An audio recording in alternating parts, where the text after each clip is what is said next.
इतने बड़े संख्या में हमारी महिलाएं उपस्थित हैं, ये धन्यवाद के पात्र हैं। मैं बार बार आप सबको नमन करता हूं, नारी शक्ति को। साथियों,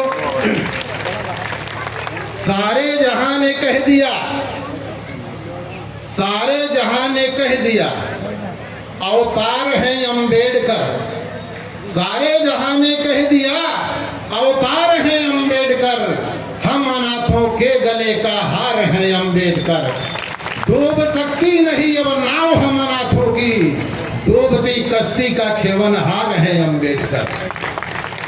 साथियों, कहा जाता है जिस देश में गंगा बहती है, जिस देश में गंगा बहती है, उस देश के पौधे सूखे हैं। ये है वीर जवान किसानों का, जिस देश में किसान के बच्चे नंगे और भूखे हैं।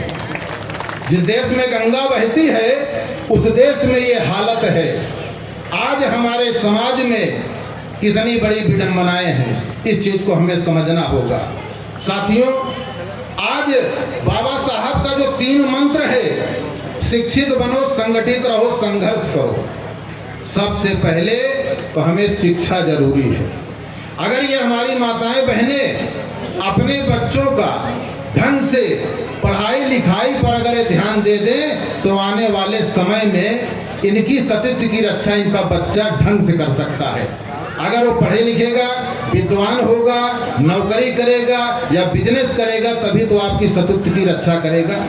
लेकिन हमारी माताएं बहनें जब तक पढ़ाई पर नहीं ध्यान देंगी, तब तक बदलाव होने वाला नहीं है।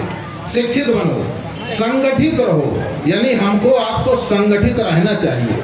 लेकिन हम लोग संगठित नहीं हो पा रहे हैं। संगठित कभी होंगे जब एक विचारधारा पर अमल करेंगे, तभी हम संगठित रह सकते हैं। और कई विचारधारा पर हम लोग अमल करेंगे तो हम लोग संगठित नहीं रह सकते हैं। साथियों, संघर्ष करो। बाबा साहब ने कहा संघर्ष करो। संघर्ष का मतलब है किसी का घर ढकेलना नहीं। संघर्ष का मतलब है किसी को मारना काटना नहीं। संघर्ष का मतलब है अपनी गरीबी को दूर करने के लिए हमको रात दिन संघर्ष करना पड़ेगा, तभी हम अपनी समस्या से निजात पा सकते हैं। साथियों, 2 मिनट का समय मिला है, वक्ताओं की बहुत लंबी कड़ी है। मैं चाहता हूं इन्हीं शब्दों से अपनी वाणी को विराम देता हूं। नमो बुद्धाय। जय भीम, जय भारत।